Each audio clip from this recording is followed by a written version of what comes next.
स्वागत है आप सभी का आपके इस YouTube चैनल फिजिक्स हब में। जैसा कि हमने पिछले लेक्चर में ये देखा था कि रिफ्रैक्शन क्या होता है, रिफ्रैक्शन कैसे होता है, क्या लाइट का बस मुड़ना ही रिफ्रैक्शन है या कोई और चीज़ वहाँ पे इन्वॉल्व हो रही थी, कुछ और चीज़ हमें देखने को मिली थी। तो हमने ये पढ़ा था, ये जाना था कि लाइट का एक मीडियम से दूसरे मीडियम में जाने पे स्पीड में जो चेंज आती है उसके चलते जो डायरेक्शन में चेंज आता है उसे बोलते हैं रिफ्रैक्शन। ना कि नॉर्मल सी बुक में जो दिया होता है कि bending of light is called refraction, वो बेंडिंग नहीं है। इसलिए नहीं है क्योंकि फिजिक्स में जो स्टेटमेंट दिया जाता है वो यूनिवर्सल होता है, उसमें कोई लेकिन किंतु परंतु वाला बात नहीं। तो लेकिन किंतु परंतु तब नहीं होगा जब एक परफेक्ट डेफिनेशन हो, परफेक्ट स्टेटमेंट हो। तो परफेक्ट स्टेटमेंट ये हुआ रिफ्रैक्शन का कि जब एक मीडियम से दूसरे मीडियम में जाती है उसके स्पीड में चेंज आता है, उस चेंज के कारण उसके डायरेक्शन में चेंज आता है, उसे बोलते हैं रिफ्रैक्शन ऑफ लाइट। एक केस में ऐसा भी होगा जब उसकी स्पीड में तो चेंज आएगा लेकिन डायरेक्शन चेंज नहीं होगा, तो क्या उस समय नहीं बोलेंगे कि रिफ्रैक्शन हुआ? उस समय भी बोलेंगे रिफ्रैक्शन हुआ। तो अगर ये पकड़ के चलें कि लाइट मुड़ती है तभी रिफ्रैक्शन होता है, तब तो हम वहाँ पे फेल हो जाएंगे। तो हमें फेल नहीं होना है। तो हम ये जानते हैं कि लाइट का रिफ्रैक्शन उसके डायरेक्शन में चेंज होने से स्टिक नहीं करता है, उसका मेन जो पार्ट है वो उसकी स्पीड में चेंज है। उसके बाद हमने ये पढ़ा था, एक इम्पॉर्टेंट सा ट्रिक हमने आपको दिया था कि कैसे उसके स्पीड को, उसके ऑप्टिकल डेंसिटी को, उसके डेविएशंस को कैसे कंट्रोल करते हैं, कैसे एक टर्म से रिलेट करके हमने एक ट्रिक बनाया था। वो ट्रिक आपको इंट्रोड्यूस किया था मैंने। उस ट्रिक की हेल्प से आप यकीन मानिए बड़े से बड़े कॉम्पिटिटिव एग्जाम्स के क्वेश्चंस को आप यूँ सोल्व कर लेंगे। तो इस वीडियो में हम सबसे पहले ये देखेंगे कि रेयरर से डेंसर और डेंसर से रेयरर जाने पे लाइट के डायरेक्शन में कैसा चेंज आता है। इसके बाद जो हमारा मेन टॉपिक होगा इस लेक्चर का वो होगा लॉ ऑफ रिफ्रैक्शन, कि रिफ्रैक्शन अगर हो रहा है, लाइट मुड़ रही है, तो ऐसे ही तो मुड़ नहीं जाती होगी। चलो भैया इधर चल रहे हैं, मन किया इधर चले गए, मन किया सामने चले गए, तो ऐसा तो नहीं है। कुछ सर्टेन लॉज हैं, उन लॉज को फॉलो करके ही कि हाँ तुम्हें इस साइड ही मुड़ना है, इस लॉ को फॉलो करके हमें इसी तरफ जाना है, तो उन लॉ को फॉलो करके ही रिफ्रैक्शन होता है। उस लॉ के बारे में हम आज डिटेल से पढ़ेंगे, अच्छे से पढ़ेंगे। तो सबसे पहले हम बात करते हैं कि अगर रेयरर से डेंसर और डेंसर से रेयरर में अगर कोई लाइट की रे जा रही है तो किस तरफ मुड़ेगी। अगर ये एक इंटरफेस हो गया, हम दो इंटरफेस बना देते हैं, पहले वाले में रेयरर को ऊपर और डेंसर मीडियम को नीचे, दूसरे में डेंसर को ऊपर और रेयरर मीडियम को नीचे कर देते हैं। इसके बाद हमने एक नॉर्मल बना दिया, हमने दोनों पे एक नॉर्मल बना दिया। अब अगर कोई इंसिडेंट रे रेयरर से आई और एक इंसिडेंट रे डेंसर से आई है, दो इंसिडेंट रे आ गई, तो अगर रेयरर से डेंसर में जा रही है तो वो नॉर्मल के तरफ मुड़ जाएगी। वो ऐसे सीधे ना जाके, सीधे चली जाती थी ना, वो सीधे ना जाके नॉर्मल की तरफ मुड़ जाएगी। लेकिन अगर वही रे डेंसर से रेयरर में जाएगी तो वो सीधे न जाके नॉर्मल से दूर की तरफ भाग जाएगी, ऐसा कुछ भागेगी वो। समझ में आया कि अगर रेयरर से डेंसर में जा रही है तो नॉर्मल की तरफ, और डेंसर टू रेयरर में जा रही है तो नॉर्मल से दूर की तरफ भागेगी। और यहाँ पर रिफ्रैक्टिव इंडेक्स कैसे लिखेंगे, यहाँ पे अगर हमें रिफ्रैक्टिव इंडेक्स लिखना होगा तो n2/n1 लिखेंगे। मतलब कि अगर रिफ्रैक्टिव इंडेक्स क्या होता है, speed of light in second medium upon speed of light in first medium, इसका जो रेशियो होता है वही रिफ्रैक्टिव इंडेक्स होता है इन दोनों का। तो वो तो आगे की बातें हैं। अभी हमें फिलहाल ये समझना था कि अगर आई एंगल बना के आ रही है तो आर एंगल से रिफ्लेक्ट होगी, वो दोनों में होगी, लेकिन कौन नॉर्मल के पास आएगी, कौन नॉर्मल से दूर जाएगी, इसमें हमें यही की कंसेप्ट समझना था। अब हम बात करते हैं मेन टॉपिक पे, अपने लॉ ऑफ रिफ्रैक्शन पे। रिफ्रैक्शन दो लॉज को फॉलो करके होता है। तो सबसे पहले तो हम उस लॉ के दोनों स्टेटमेंट को आपको 1 बाय 1 बताते हैं, उसके बाद उसको एक्सप्लेन करते चलेंगे।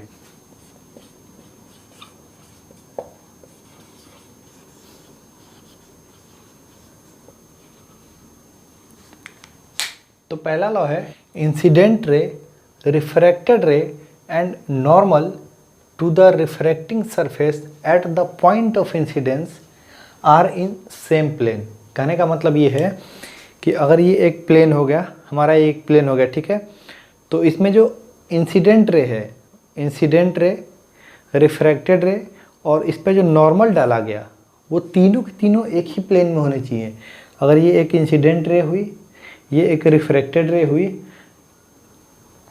कहने का मतलब ये है कि अगर ये इंसिडेंट और ये रिफ्रैक्टेड रे हुई और इस पर एक नॉर्मल डाला हमने, तो ये तीनों जो है वो एक ही प्लेन में होने चाहिए। प्लेन कहने का मतलब ये कि वो एक ही प्लेन में होने चाहिए। ऐसा नहीं कि रिफ्रैक्टेड रे इधर जा रही है, इंसिडेंट रे इधर आ रही है और नॉर्मल हमने कुछ ऐसा डाला हुआ है, वो तीनों अलग अलग प्लेन में हो जाएंगे। तो पहला लॉ यही बोलता है कि इंसिडेंट रे, रिफ्रैक्टेड रे, रिफ्रैक्टिंग सरफेस के इंसिडेंस, पॉइंट ऑफ इंसिडेंस पे जो नॉर्मल डाला गया है वो तीनों एक ही प्लेन में होने चाहिए। अब हम बात करते हैं दूसरे और सबसे इंपॉर्टेंट लॉ के बारे में।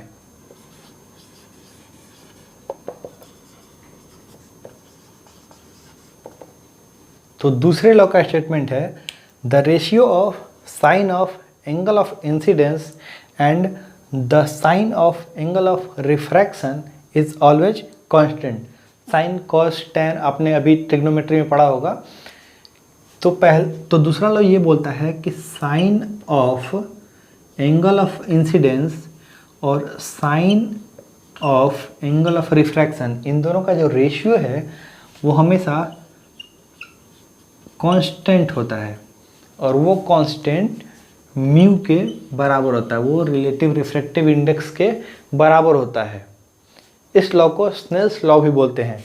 इस लॉ को हम लोग स्नेल्स लॉ भी बोलते हैं। तो एक बार फिर से हम बता दें इस लॉ के बारे में कि एंगल ऑफ इंसिडेंस और एंगल ऑफ रिफ्रैक्शन, मतलब कि अगर ये एक सरफेस है, ये कोई नॉर्मल हो गया, ये एंगल ऑफ इंसिडेंस हो गया और ये एंगल ऑफ रिफ्रैक्शन, तो इन दोनों का जो साइन है उसका रेशियो जो होगा वो कांस्टेंट होगा और वो किसके बराबर होगा? म्यू के बराबर। वो म्यू क्या है? Relative refractive index. अब इस म्यू वाले टर्म को हम समझते हैं अच्छे से। सेकेंड लॉ में ये बोला गया कि sine of I upon sine of R, ये जो बराबर है वो म्यू के बराबर है और ये होता है हमेशा कांस्टेंट।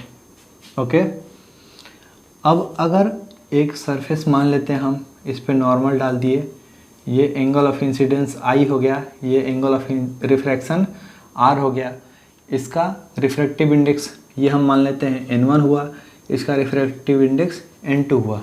ठीक है, इसमें स्पीड ऑफ लाइट थी v1, इसमें स्पीड ऑफ लाइट थी v2। ये सिंपल सा बात है कि अगर एक मीडियम 1 मीडियम 2 है तो उसमें एंगल आई इंसिडेंस होगा, एंगल ऑफ रिफ्रैक्शन आर होगा, n1 उसका रिफ्रैक्टिव इंडेक्स, n2 दूसरे का रिफ्रैक्टिव इंडेक्स, v1 उस मीडियम में स्पीड, v2 इस मीडियम में स्पीड। तो अब स्नेल्स लॉ या सेकेंड लॉ ऑफ रिफ्लेक्शन क्या बोलता है कि ये जो इनका रेशियो है वो हमेशा कांस्टेंट होगा।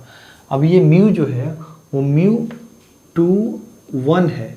कहने का मतलब जो μ/1 है वो refractive index of 2 with respect to 1 है। इसको हम लोग लिख सकते हैं n2/n1।